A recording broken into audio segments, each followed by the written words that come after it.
Let's talk about a basic kitchen skill, caramelizing onions. What I have here is, and I'm only doing one, you can do a batch, you can do up to 8 or 10 at a time in a big frying pan. I have one onion that I have combined with half a tablespoon of butter and half a tablespoon of olive oil. I use about 1 tablespoon of fat for every onion. Then a pinch, so less than 1/8 of a teaspoon of sugar and salt. I have it on low heat. Stir it to start, and then I'm just going to leave it for about 40 minutes.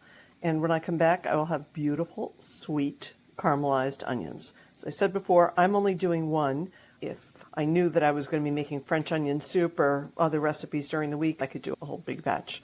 It doesn't take much longer to do a big batch, and it's easy to have them in the refrigerator. But tonight, this is just one. So it is one yellow onion, your basic cheap onion at the supermarket, not the sweet Vidalia white ones or the red ones. You can caramelize those too, but I think you get the best results with the ordinary ones.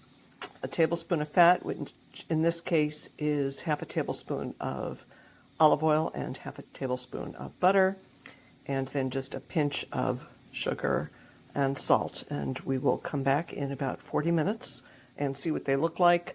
During the time it's cooking, I'll come by occasionally and give them a stir, but it's on low heat, so you don't really need to worry about it, particularly at the beginning while they're still softening. Halfway through, the onions are golden, beginning to brown, beginning to soften. I just gave them a stir, and we'll leave them for another 20 minutes. 40 minutes later, and there we go, beautifully caramelized onions. Thanks for watching. Please like this video, subscribe to the channel, and share with your friends. I really appreciate it.